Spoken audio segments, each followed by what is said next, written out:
ආයුබෝවන්. සියලු සමීක්ෂණ වාර්තාවලින් නැවත නැවතත් තහවුරු කරන ශ්‍රී ලංකාවේ අංක 1 ප්‍රවෘත්ති ප්‍රකාශය. පැත්තගේ ඇත්ත කියන හිරු රාත්‍රී 9:55 ප්‍රධාන ප්‍රවෘත්ති ප්‍රකාශය සමගින් මම අනුරුද්ධ රත්නායක. මම ශශිකලා කඳුබඩ ආරච්චි. ප්‍රථමයෙන් ප්‍රවෘත්ති සිරස්තල.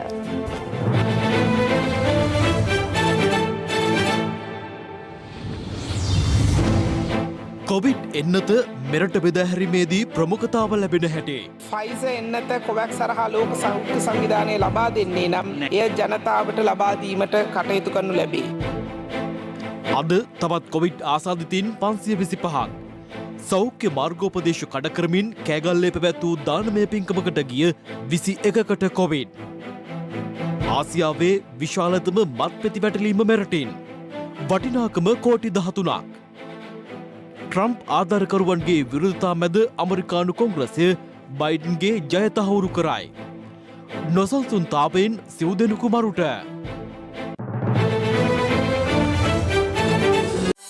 අදම CDB iDeposit ඩිජිටල් ස්ථාවර තැන්පතුවක් අරඹන්න. අමරිකානු කොංග්‍රසය මීළඟ අමරිකානු ජනාධිපතිවරයා ලෙස ජෝ බයිඩන් ජයග්‍රහණය කළ බව අද නිල වශයෙන් තහවුරු කළා.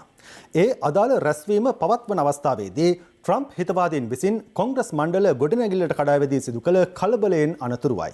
පළතුරු තිබහට නියම පිළිතුරු. MD නෙක්ටා. කොවිඩ් ආසාදිතව මිය යන පුද්ගලයන්ගේ මෘතදේහ ආදාහනය කළ යුතු බවට ලබා දී ඇති විශේෂඥ නිර්දේශ තවදුරටත් එලෙසම ක්‍රියාත්මක කරන බව සෞඛ්‍ය ඇමතිනි පවිත්‍රා වන්‍යාරච්චි මහත්මිය අද පාර්ලිමේන්තුවේදී ප්‍රකාශ කළා. ඇය වැඩිදුරටත් සඳහන් කළේ කොවිඩ් ආසාදිත මෘතදේහ ආදාහනය කළ යුතු බවට වෛරස විශේෂඥයින් කණ්ඩායමක් විසින් මෙවන විට නිර්දේශ ඉදිරිපත් කර ඇති බවයි. දවසේ පුවත. දැනට කොවිඩ් රෝගයෙන් මිය යන පුද්ගලයන්ගේ මෘත ශරීර ආදාහනය කිරීම හෝ භූමදානය කිරීම පිළිබඳව නිර්දේශ ලබා දීමට පත් කළ විශේෂඥ කමිටුවේ නිර්දේශය වී තිබෙන්නේ කොරෝනා රෝගයෙන් මිය යන පුද්ගලයන්ගේ මෘත දේහ ආදාහනය කළ යුතු බවයි. එම නිසා එම පැහැදිලි නිර්දේශය අප ක්‍රියාත්මක කරනවා වගේම මෙවැනි භයානක වසංගතයකට මුහුණ දීමේදී එවැනි විශේෂඥ නිර්දේශයන් සමාජීය ආගමික දේශපාලනික හෝ වෙනත් කිසිම පුද්ගලික හේතුවක් නිසාවෙන් වෙනස් නොකරන බවත් කාරුණිකව සඳහන් කරනවා. Your ministry has appointed committee on the 24th of December and a report, it's an expert committee on virologists. A report has come out where it says that you can bury. So which committee report are you referring to? Because in fact that committee that your ministry appointed on the 24th of December refers to the earlier committee and says that those recommendations from the earlier committee were outdated. අපේ රාජ්‍ය අමාත්‍ය සුදර්ශනී ප්‍රනාන්දු පුල්ලේ මැතිනියව හමු වෙලා තිබුණා virus විශේෂඥයින් පිරිසක්. ඒ අයගේ තීරණයක් මා වෙත ලබා දුන්නා. ඒ තීරණය අප විසින් පත් කරලා තියෙන ප්‍රධාන කොමිටුවට යොමු කරලා තියෙනවා. ඒක මේ ප්‍රධාන කොමිටුව නෙවෙයි. ප්‍රධාන කොමිටුවෙන් තාම අපිට වෙනම තීන්දුවක් ආවේ නැහැ. Committee that was appointed, that means was appointed not by the Honorable Minister of Health but by the State Minister, if I'm not mistaken. Unofficially they met Honorable Sudarshani Fernando Pulle. Surely we are not in court.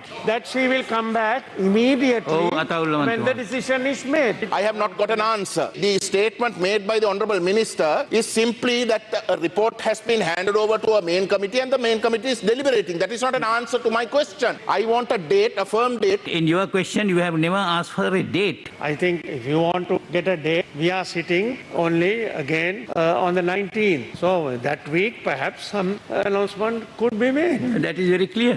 Yes.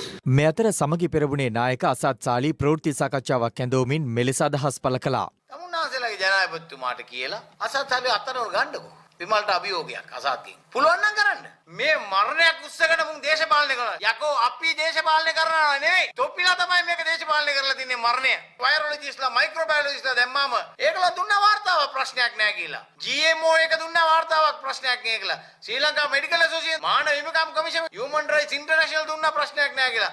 Amnesty International එක්සත් ජාතීන්ගේ සංවිධානය WHO එක කියනට ප්‍රශ්නයක් නැහැ කියලා. අද අන්තිමට මෛත්‍රීපාල සිරිසේන සෞඛ්‍ය ඇමති ඇටියට කියනවා මේක අනිවාර්යෙන් කරන්න ඕනේ. මම WHO මොකද කියන්නේ? එතන මම ඉන්නවා. මේ රටේ මේ ආණ්ඩුව හැමදේම WHO එකේ අනේක මේ භූමි දානේ විතරක් මුස්ලිම් ජනතාවගෙන් පලිගණ්ඩ කරගෙන යනවා කියන එක කවුරුත් දන්නවද? මේ අතර ජාතීන් අතර වෛරය පැතිරීමේ චේතනාවෙන් අසත් සාලි පෙරේදා සිදු කළ ප්‍රකාශය සම්බන්ධයෙන් ඔහු අත්අඩංගුවට ගන්නා ලෙස යුක්තිය උදෙසා නීතිඥයෝ සංවිධානය අද අපරාධ පරීක්ෂණ දෙපාර්තමේන්තුවට පැමිණිල්ලක් ඉදිරිපත් කළා. 2007 අංක 56 දරන සිවිල් හා දේශපාලන අයිතිවාසිකම් පිළිබඳ ජාත්‍යන්තර සම්මුති පනතේ 3.1 වගන්තිය අනුව ඉතා පැහැදිලිව සඳහන් වෙනවා ජනතාව අතර ආගමික වෛරය කුපිත ගන්වන ආකාරයේ ප්‍රකාශයන් සිද්ධ කිරීම බරපතල වරදක් මහාධිකරණයෙන් නඩු විභාග කළ යුතු වසර 10ක් දක්වා සිර දඬුවම් ලබා දිය හැකි වරදක් මේ අසාස්සාලිගේ ප්‍රකාශයට ජනාධිපතිවරයා ඒ වගේම අග්‍රාමාත්‍යවරයා ප්‍රමුඛ මේ රජයට එල්ල කරන ලද බරපතල තර්ජනයක්. මොහුව වහා අත්අඩංගුවට ගැනීමට මේ ප්‍රකාශය හොඳටම ප්‍රමාණවත්. අසත් සාලිලා වැනි අන්තවාදී දේශපාලුවන්ට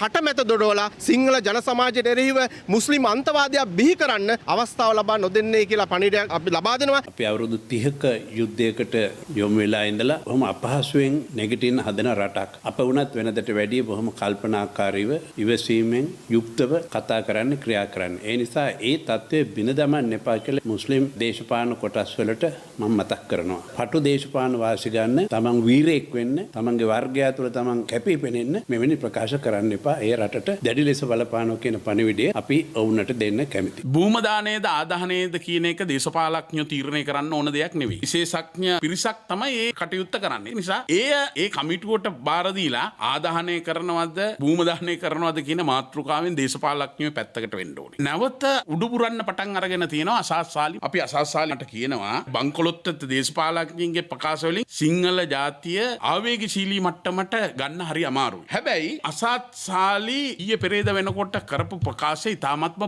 බරපතල ප්‍රකාශයක්. අපි විශේෂයෙන්ම මේ රජයේ වගකීම් නීතිය ක්‍රියාත්මක කරන අයට කියනවා නියපොත්තෙන් කඩන්න තියෙන එක පොරවෙන් කපන්න තියන්න එපා. ඒ වගේම අපි අසස්සාලි වගේ උදවියට කියනවා ඔයිට වඩා තර්ජනාත්මකව දේවල් කියපු ප්‍රභාකරන්ට අත්වෙච්ච ඉරණම දන්නවනේ. සාසාලි අපිට වන්දි ගෙවන්න තියෙනවා නම් ඒ වගේ තර්ජනයක් කරනවා නම් අපි බලනවා ඒ තර්ජනයේ පදනම මොකක්ද කියලා. සාසාලිව මම හිතන්නේ මුස්ලිම් ජනතාව ගණන් ගන්නවා කියලා. නමුත් ඒ ප්‍රකාශය තුලින් යම්කිසි කලබලයක් ඇති වුණොත් අපි ඉස්සෙල්ලාම අත්අඩංගුවට ගන්නේ අසාසාලි. මේ වගේ ප්‍රකාශයක් කරලා ඔහු අත්අඩංගුවට ගත්ත හැටිය ඔහු මුස්ලිම් ප්‍රජාවගේ වීරයෙක් බවට පත් වෙනවා. අපේ බුද්ධයන් ඉතාම හොඳින් කටයුතු කරනවා. දේශපාලඥයෝ ගැනත් ඒ වගේම මේ වගේ ප්‍රකාශ කරන මිනිස්සු ගැනත් අපි ඉතාම හොඳින් බලාගෙන ඉන්නවා. Own a home in Central Park Jaya this season. Save up to 1 million rupees. It's the season to celebrate. Covid ආසාදිතින් 525 දෙනෙකු අලුතින් හඳුනා ගැනීමත් සමග මෙරට සමස්ත ආසාදිතින් සංඛ්‍යාව 46780ක් දක්වා ඉහළ ගියා. මේ අතර සෞඛ්‍ය නීති උල්ලංඝනය කරමින් කෑගල්ල ප්‍රදේශයේ පැවති දානමය පින්කමකට සහභාගී වූවන්ට සිදු කළ PCR පරීක්ෂණ වලින් මේ දක්වා කොවිඩ් ආසාදිතින් 21 දෙනෙකු හඳුනාගෙන තිබෙනවා.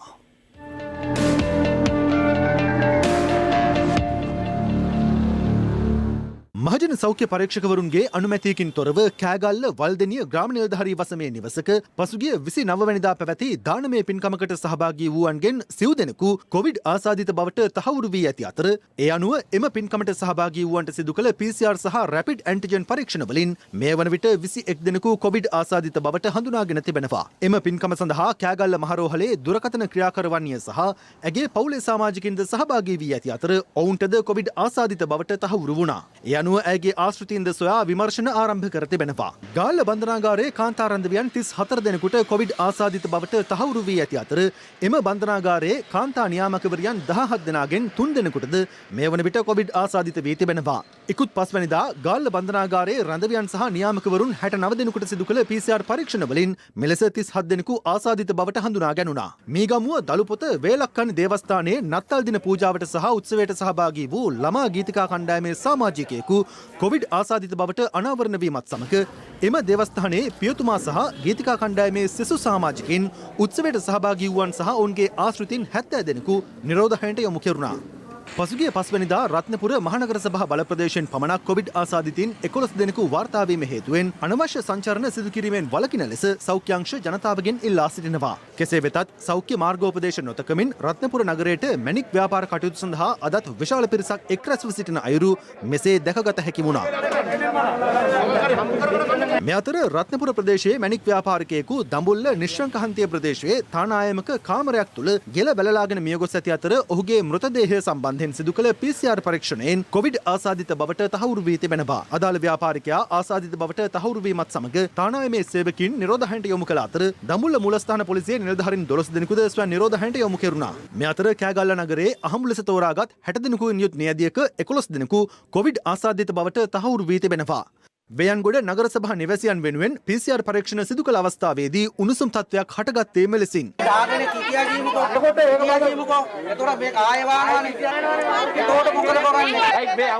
ඔන්න අපේ කියන්න ඕන ටික ඔයාලා කිව්වා ඔයාලා තමයි තීරණය ගන්නේ අපි මොකද කරන්න කියන එක. PCR කරන එක නෙමෙයි. අපි කුලී රස්සාව කරන්නේ. අපි මොනාරි ඔයා ගන්නද කියන්නකෝ. දැන් ඇයි ඕගොල්ලෝ PCR එකට යන්නේ නැත්තේ? ඒ කතාව වැඩක් නෑනේ. කෑම බීම හම්බෙන්නේ නැද්ද? කෑම බීම මොනවද හම්බෙන්නේ? ආල්ටියක් හම්බෙනවා. පොල් හම්බෙනවද? වතුරයි පරිප්පුයි දාලා තමයි උයන්න වෙන්නේ. අපිට සල්ලි නෑ අපි කුලී රස්සාව කරන්නේ. ඒක හිතන්න නෑ ටික. මේ අතර මෙරට සංචාරයේ යෙදෙන විදේශීය සංචාරකින් සඳහා සෞඛ්‍ය සේවා අධ්‍යක්ෂ ජනරාල්වරයා විසින් මාර්ගෝපදේශ මාලාවක් හඳුන්වා දී තිබෙනවා. ඊට අනුව මෙරටට පැමිණෙන සියලු සංචාරකින් සිය රටින් පිටවීමට පැය 96කට පෙර කොවිඩ් ආසාදිත නොවන බවට PCR පරීක්ෂණයක් මගින් තහවුරු කරගත යුතු වනවා. ඔවුන් ලක්ෂ 50කට නොඅඩු වූ කොවිඩ් ආවරණ සහිත රක්ෂණාවරණයක් ලබා ගත යුතු වන අතර මෙරටදී PCR පරීක්ෂණ 2කට හෝ 3කට පෙර ගෙවීමක්ද සිදු කළ යුතුයි. මෙරට රැඳී සිටින කාලය තුළ දැඩි සෞඛ්‍ය මාර්ගෝපදේශ අනුගමනය කළ යුතු අතර ඔවුන් සියලු දෙනාට පළමු දින 14 සිය හෝටල් තුළම රැඳී සිටීම අනිවාර්ය වනවා. සංචාරණය අවසන් කර පිටත්වීමට පැය 96කට පෙරත් එම සංචාරකින්ට PCR පරීක්ෂණයක් අනිවාර්ය වනවා. සංචාරක මඟ පෙන්වන්නන් රියදුරන් සහ සහායකින්ද පූර්ණ ලෙස ආරක්ෂිත උපාංගවලින් සැරසී සිටිය යුතු වන අතර එසේ නොමැතිවන අවස්ථාවලදී ඔවුන් දින 14ක් නිරෝධායනය කළ යුතු වනවා. මේ අතර 183 දෙනෙකුගෙන් සමන්විත තවත් යුක්‍රේන සංචාරකින් කණ්ඩායමක් අද මත්තල ගුවන්තොටු පොලින් මෙරටට පැමිණියේ මේ වන විට ක්‍රියාත්මක සංචාරක වැඩසටහන යටතේයි. මින් පෙර මෙරටට පැමිණි යුක්‍රේන සංචාරකයින්ගෙන් පිරිසක් අද යලි සිය මවුරට බලා පිටත් වූ අතර ශ්‍රී ලංකාවේදී ලද අත්දැකීම් සම්බන්ධයෙන් අදහස් පළ කළේ මෙලෙසින්. මගේ පවුලේ 5 දෙනෙකු ලංකාවට අපේ පණබුවත් අපටයි. ගතපෝ දින 9 පුරා අපි ලංකාවේ රැඳී සිටියා. ලංකාවේ ආකර්ෂණීය ස්ථාන රැසක් නැරඹීමට අපි කැමැත්තෙන් හිටියේ. නමුත් එය විනෝදචාරිකාවක් බවට පත්වුණේ නෑ. අපි හෝටලේ රැඳී සිටියා පමණයි. අපි බලාපොරොත්තුනේ මේක නෙවෙයි. අපි PCR පරීක්ෂණ කළා. මුව ආවරණ පැළඳ සංචාරය කරන්න එකඟ වුණා. ඒත් අපි ආයේ ලංකාවට එනවා. මීළඟ වතාවේදීවත් ලංකාවේ ලස්සන බලන්න අපි බලාපොරොත්තු වෙනවා.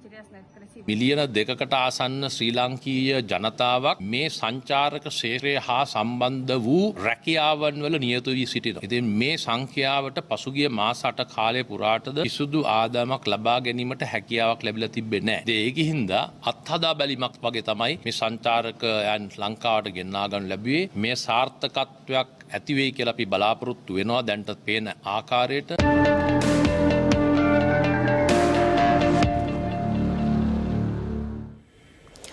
ලෝක සෞඛ්‍ය සංවිධානයේ නිර්දේශ මත මෙරටට කොවිඩ් එන්නතක් ලබා දෙන්නේ නම් එය ලබා දෙන ප්‍රමුඛතා ලයිස්තුවක් හඳුනාගෙන ඇති බව සෞඛ්‍ය අමාත්‍ය පවිත්‍රා වන්නියාරච්චි මහත්මිය අද පාර්ලිමේන්තුවේදී ප්‍රකාශ කළා. ඒ අනුව ඉදිරිපෙළ සෞඛ්‍ය කාර්ය මණ්ඩල එහි ඉදිරියෙන්ම සිටින අතර අනතුරුව ත්‍රිවිධ හමුදාව සහ පොලිසිය සඳහා අදාළ එන්නත ලබා දෙනු ඇති. කොවිඩ් සඳහා ලෝක සෞඛ්‍ය සංවිධානයේ නිර්දේශ මත එන්නතක් ලබා දෙන්නේ නම් එය මෙරට ජනතාවට ලබා දීම සඳහා ප්‍රමුඛතා ලයිස්තුවක් සකස් කර තිබෙනවා. ඒ අනුව ඉදිරිපෙළ සෞඛ්‍ය කාර්ය මණ්ඩල සඳහා එය මුලින්ම ලබා දීමට නියමිතයි. අනතුරුව ත්‍රිවිධ හමුදා සහ පොලිස් නිලධාරීන් සඳහා එන්නත ලබා දෙනු ඇති. පසුව විදේශ රටවල සංචාරය කරන්නන්, විදේශ ශ්‍රමිකයන්, පිරිසිදු කිරීමේ කටයුතු වල නියැලෙන්නන් සහ අනෙකුත් අවදානම් කණ්ඩායම් ප්‍රමුඛතා ලයිස්තුවට ඇතුළත් කර තිබෙනවා. වයස අවුරුදු 18ත් 59ත් අතර රෝග සහිත වැඩ කරන ජනතාව සහ වයස අවුරුදු 40ත් 59ත් අතර රෝග නොමැති වැඩ කරන ජනතාව සඳහා අනතුරුව කොවිඩ් එන්නත ලබා දීමටයි තීරණය කර ඇත්තේ. කෙසේ වෙතත් සෞඛ්‍ය නිර්දේශ මත වයස අවුරුදු 18ට අඩු දරුවන්ට සහ ගර්භණී කාන්තාවන්ට එන්නත ලබා දෙන්නේ නැහැ. ලෝක සෞඛ්‍ය සංවිධානයට අනුබද්ධ කොවැක්ස් යාන්ත්‍රණය ඔස්සේ එන්නස් ලබා ගැනීමට අමතරව චීනය, රුසියාව හා ඉන්දියාව යන රටවල් සමග එන්නත් ලබා ගැනීම සඳහා රාජ්‍යතාන්ත්‍රික මට්ටමේ සාකච්ඡා සිදු කර ඇත. ඊට අදාළ සම්බන්ධීකරණ කටයුතු සිදුවමින් පවතින අතර එහි සාර්ථකත්වය ගැන විශ්වාසය තැබිය හැක. ෆයිසර් එන්නත කොවැක්ස් හරහා ලෝක සෞඛ්‍ය සංවිධානය ලබා දෙන්නේ නම් එය ජනතාවට ලබා දීමට කටයුතු කරනු ලැබේ. ශීතදාම වැඩි දියුණු කිරීම සඳහා ඇමරිකානු ඩොලර් 3,70,000ක ආධාරයක් ලැබීමට නියමිතය. තවද එන්නත් සඳහා ආසියානු සංවර්ධන බැංකුවෙන් ඇමරිකානු ඩොලර් මිලියන 5ක ප්‍රදානයක් ලැබීමටද නියමිතය. අපගේ කාර්ය මණ්ඩලයේ එන්නත්කරණය ගැන මනා පුහුණුවක් ලද්දන් වුවද කොවිඩ් එන්නත් කිරීම සඳහා විශේෂ පුහුණු කිරීම සැලසුම් කර ඇත. ආණ්ඩුව බිහිකිරීමට දායක වූ රටවිරුවන් මේ වන විට ආණ්ඩුවටම අමතක වී ඇතැයි විපක්ෂ නායක සජිත් ප්‍රේමදාස මහතා පවසනවා. ඔහු මේ බව සඳහන් කළේ විදේශගත ශ්‍රමිකයන් මෙරටට ගෙන්වා ගන්නයි බල කරමින් අද පැවති විරෝධතාවකදී. කොවිඩ් ව්‍යාප්තිය මධ්‍යයේ සංචාරකයන් මෙරටට ගෙන්වනවා වෙනුවට විදේශගත ශ්‍රී ලාංකික ශ්‍රමිකයන් කඩිනමින් මෙරටට ගෙන්වන ලෙස බල කරමින් මෙම විරෝධතාව අද පස්වරුවේ පැවැත්වුණේ බත්තරමුල්ල විදේශ සේවා නියුක්ති කාර්යාංශය ඉදිරිපිටදී. ඊට විපක්ෂ නායකවරයා සහ සමගි ජනබලවේගයේ මන්ත්‍රීවරු ඇතුළු පිරිසක් එක්ව සිටියා. බොහෝ තානාපති කාර්යාල තමන්ගේ රාජකාරී යුතුකම් ඉෂ්ට කරන්නේ නැහැ. ඒ රටවල් වල විදේශ ශ්‍රමිකයින් අද හාමතේ ඉන්නේ. ඉන්න තැනක් නැහැ. ඇත්ත වශයෙන්ම මේ රජය කෙලෙහිගුණ දක්වන්නට ඕන. මේ ආණ්ඩුව බිහි කරන්නට පුදුම කාර්යභාරයක් ඉෂ්ට කරේ රටවිරුවන්. පුරවැසිය ආරක්ෂා කරන වගකීම පැහැරලා තිබෙන්නේ. ආණ්ඩුවට රටවිරුවන් අමතක වෙලා තිබෙනවා රාජ්‍ය බලය ලබා ගත්තයින් පස්සේ. අද වෙන විට මේකත් ව්‍යාපාරයක් කරගෙන හෝටල් වලින් නවතින්න ඕන. හෝටලෙන් ලක්ෂ 2ක් විතර අය කරනවා. අද ආණ්ඩුවට සල්ලි වේදම් කරපු ව්‍යාපාරිකයෝ සමහර මාධ්‍ය ප්‍රධානියෝ මේකෙන් හම්බ කරනවා. අපි කියනවා රටවිරුවන්ට මෙහෙම සලකන්නද 69 ලක්ෂය ඡන්දෙ දුන්නේ. මේ අතර මෙරටට පැමිණීමට බලාපොරොත්තුවෙන් සිටින විදේශගත ශ්‍රී ලාංකිකයන් ගෙන්වා ගැනීම සඳහා එළඹෙන සතියේ සිට ගුවන් ගමන් වාර වැඩි කිරීමට පියවර ගන්නා බව අමාත්‍ය නාමල් රාජපක්ෂ මහතා ට්විටර් පණිවිඩයක් මගින් දන්වා තිබෙනවා. ඔවුන් සියලු දෙනාට රජයේ නිරෝධායන මධ්‍යස්ථාන වෙත යොමු විය හැකි බවයි එහි දැක්වුණේ. මේ අතර විදේශගත ශ්‍රමිකයන් මෙරටට ගෙන්වීමේදී අක්‍රමිකතාවක් සිදුව ඇති බවට අද පාර්ලිමේන්තුවේදීද අදහස් පළ වුණා. රාජ්‍ය අමාත්‍ය අරුන්දික ප්‍රනාන්දු මහතා පැවසුවේ එම තත්ත්වය වහාම නිවැරදි කළ යුතු බවටයි. දැන් මැති සභය විශේෂාංගය.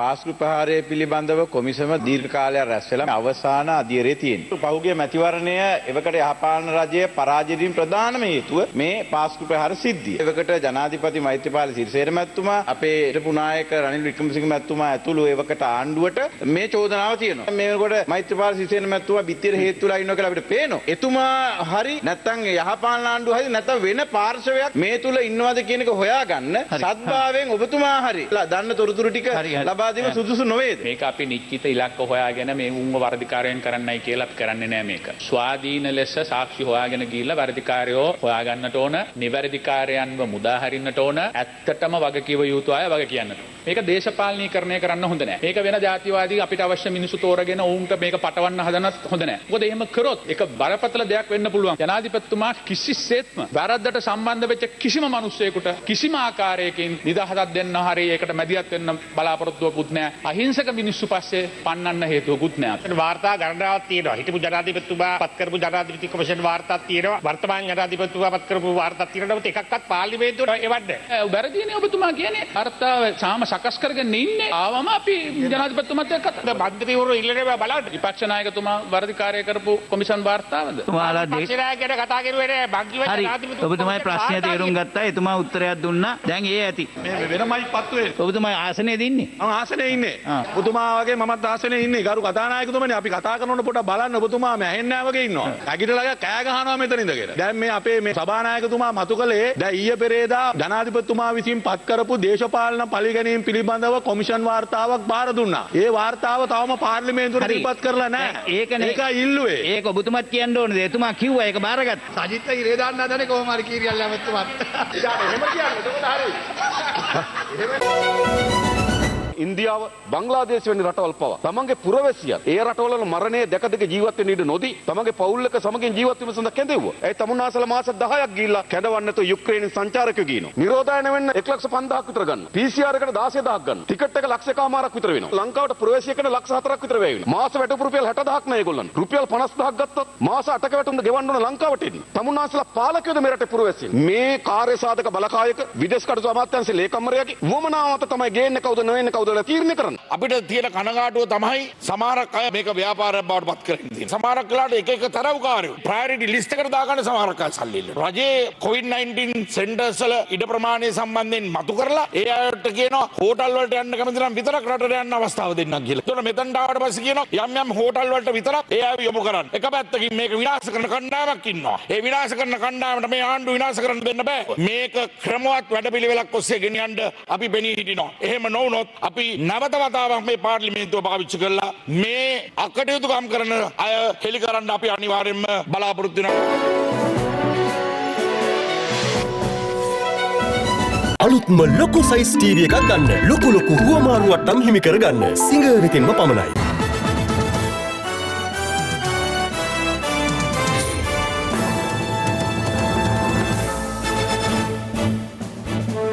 සිය තැන්පතු මුදල් ලබා ගැනීමේ සටන අද සිට යළි ආරම්භ කරන බව ATI තැන්පත්කරුවන් සුරැකීමේ සංවිධානය පවසනවා. ඔවුන් මේ බව සඳහන් කළේ ස්වර්ණමහල් හිටපු අධ්‍යක්ෂවරුන්ට අධිකරණයෙන් ඇප ලබා දීම සම්බන්ධයෙන් අද පැවති ප්‍රවෘත්ති සාකච්ඡාවකට එක්වෙමින්. රුපියල් බිලියන 13.7ක මුදලක් තැන්පතු ලෙස නීති විරෝධීව ලබා ගැනීම සහ මුදල් විශුද්ධීකරණ චෝදනා මත අපරාධ පරීක්ෂණ දෙපාර්තමේන්තුව මගින් අත්අඩංගුවට ගත් ස්වර්ණමහල් ජුවලර්ස් ආයතනයේ හිටපු අධ්‍යක්ෂවරුන් කොටුව ප්‍රධාන මහේස්ත්‍රාත් අධිකරණයට ඉදිරිපත් කළේ ඊයේ පස්වරුවේයි. එහිදී ඔවුන්ට අපදීම සම්බන්ධයෙන් නීතිපති දෙපාර්තමේන්තුව දැඩි විරෝධය පළ කළේ සැකකරුවන් රටින් පලා යාමේ සැකයක් මතුවන බවද පෙන්වා දෙමින්. කෙසේ වෙතත් කරුණු සලකා බැලූ කොටුව ප්‍රධාන මහේස්ත්‍රාත්වරයා ස්වර්ණමහල් හිටපු අධ්‍යක්ෂවරුන් අපමත මුදා හැරීමට නියෝග කළා. අදාළ නියෝගය ප්‍රකාශ කිරීමත් සමග අධිකරණයේ ඉදිරිපිට රැස්ව සිටි ETI තැන්පත්කරුවන් නොසන්සුන් වුණා.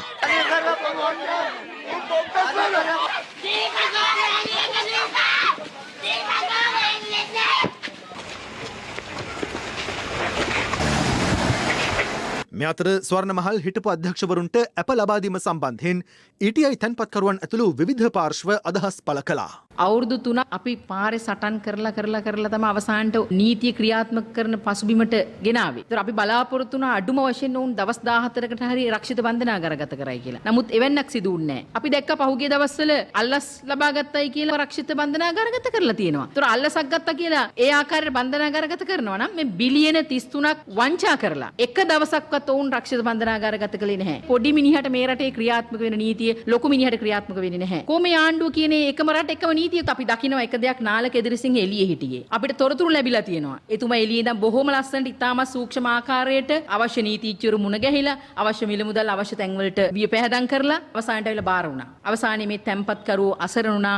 එදිරිසිංහලා තැන්පත්කරුවන්ට කොකා පෙන්නලා ඔවුන්ගේ සුපෝගභෝගී වාහනවල යන්න ගියා. වෙන කිසි දෙයක් නෙමෙයි අපි ඉල්ලන්නේ. අපි පරිස්සමට කියලා මහ බැංකුවේ ලියාපදිංචි කරේ විශ්වාසයෙන් ETI ආයතනයේ තැන්පත් කළ අපේ මුදල් ටික අපිට අරන් දෙන්න කියලා කියන්නේ. ලයික මොබයිල් ආයතනයේ වික්ක දීපල නැවත රජයට පවරා ගන්නට පුළුවන් කියලා කොමිසම නිර්දේශ නිකුත් කළා තියෙනවා. මේ විකිණීම නීති විරෝධී කියලා. එහෙමනම් ඇයි තවත් මේව ප්‍රමාද කරන්නේ? ව්‍යාපාර ආණ්ඩුවෙන් කිසිම සාහනයක් ලැබුණේ නැහැ. මේ ආණ්ඩුවට ඡන්ද දාලා කතරේ ගාලා අපේ ජනතාව සියල්ලම කබලෙන් ලිපට වැටුණා. ඒ අතර දෙන අල්ලන්න නිකුත් කරාට පස්සේ අපිට අපිට සාහනය ලැබෙගිලා. අපිත් එක සෙල්ලමක් කරා. තුසා ඉවරලා යනකොට මුර දාලා අත්ත ලල්ලගෙන මේ හොරු අතර දෙනාව. හරියට අපි බල්ලේලනවා ගලවලා අරුන් අතර දෙනාව පාවද දාන්න නැති විතරයි. ඇයි දෙයනේ මේම කරන්නේ අපිට? පකාව දුන්නා සෙන්ට්‍රල් බැංකුවේ රෝටිය කොලක් දීලා තන යට ගහන්න. තාම මේ ඔරු ටික රකින්න එපා. ඇති. ජනාධිපතිතුමනි අපිට නඩු කියන සල්ලි නැහැ. හැබැයි උතුමා මේකට අපිට සාහනය ලැබෙලා දුන්නේ නැත්තම් ගරු ජනාධිපතිතුමනි කවුරු ආවේ නැතත් කමන්නේ. උතුමා ළඟට ඇවිල්ලා වැටෙනවා මම. උතුමාගේ සාහනයක් ලැබෙනකම් බන්ධනාගාරේ බස් එකක් ගෙනාවා. අපි හිතුවා බන්ධනාගාරේ බස් එකට දාලා යවයි කියලා. නෑ. බන්ධනාගාරේ බස් එක ගෙනාවා අපිව නොම කියවන්න. මේක මාර වංචාවක් කෙරේ. ජනාධිපතිතුමනි නැවත වරයක් කියනවා. දැන් අපේ දේශෙල්ල බලන්න. ඉදිරිසිංහ පවුලට නීතියෙන් යම් ලිස්සායාමක් තිබුණත් යම් ගැලවීමක් තිබුණත් අපි කියන්න කැමති ඔවුන්ට මේ ස්වභාව ධර්මයේ කිසිදු ඉඩක් ඇත්තේ නෑ. මේ අහිංසක මිනිස්සුන්ගේ දුක් වේදනාවන් වලට සෝසුසුම් වලට ඒ කඳුලැල් වලට ඔවුන්ට වන්දි ගෙවන්න සිද්ධ වෙනවා. බිලියන ගාණක් මිනිස්සුන්ගේ මුදල් වංචා කරපු මේ උදවියට මේ විදියට අප ලැබීම පිළිබඳව අපි මවිත වෙනවා කනගාටු වෙනවා. අපරාධ පරීක්ෂණ දෙපාර්තමේන්තුව විසින් අධිකරණයට ඉදිරිපත් කරපු බී වාර්තාවේ තියෙන දෝෂ සහ බී වාර්තාවේ තියෙන අඩුපාඩු මත තමයි මේ තීන්දුවට විනිසුරුවරුන් එළබෙන්නේ. බලපත්‍රයක් ලබා දුන්න පමණින් කළු මුදල් සුදු කරන්න ත්‍රස්තවාදයට සම්බන්ධ මුදල් මේ රටට ගෙනීමට ඒ බලපත්‍රය පාවිච්චි කරනවා නම් එවැනි බලපත්‍රයක් නිකුත් කිරීම පිළිබඳව මහ බැංකුව සම්බන්ධයෙන් වහාම පරීක්ෂණයක් ආරම්භ කරන්න ඕනේ. අපිට පේන්නේ නැහැ ඉතින් මේ පරීක්ෂණය ඇතුළේ එවැනි දෙයක් සිද්ධ වෙයිද කියලා. අපි කියන්න කැමති සක්විතට ක්‍රියාත්මක නීතිය ඇයි එදිරිසිංහ පවුලට ක්‍රියාත්මක නැත්තේ? දැන් මේ වෙද්දි විපක්ෂයේ කතා පෙට්ටි ටිකේ ස්විච් ඔෆ් වෙලා තියෙනවා. ඒ ස්විච් ඔෆ් වෙන්න හේතුවත් අපි දන්නවා. බොහොම අමාරුවෙන් අවුරුද්දක් පුරාවට සිදු කරපු ජනාධිපති කොමිසම් සභාවල මේ නිර්දේශ ජනතාවට හිතවාදී විදියට රටේ නීතිය අනුකූලව අධිකරණය හමුවේ විභාග වෙන නඩු බවට පත් කරන්න මැදිහත් වීමක් කරන්න කියලා අපි රජයෙන් බොහොම කරුණාවෙන් ඉල්ලා සිටිනවා. ශ්‍රී ලංකා ටෙලිකොම් සහ මොබිටෙල් සේවා එක්තැන්ව SLT මොබිටෙල් ලෙසින් අලුත් ගමනක SLT මොබිටෙල් එකම එක සබැඳියාව.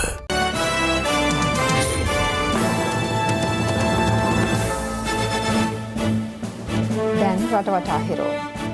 රටවටා හිරෝ. අනතුරු බහුල වශයෙන් සිදුවන පොල්ගස් සෝපිට රිලාපල මන්සන්තියේ අද පෙරුරුවේත් යතුරු පැති දෙකක් ගැටි අනතුරක් සිදු වූ ආකාරය CCTV කැමරාවක මෙලෙස සටහන තිබූ අතර පසුගිය දිනවලද එම ස්ථානයේ අනතුරු රැසක් සිදු වුණා.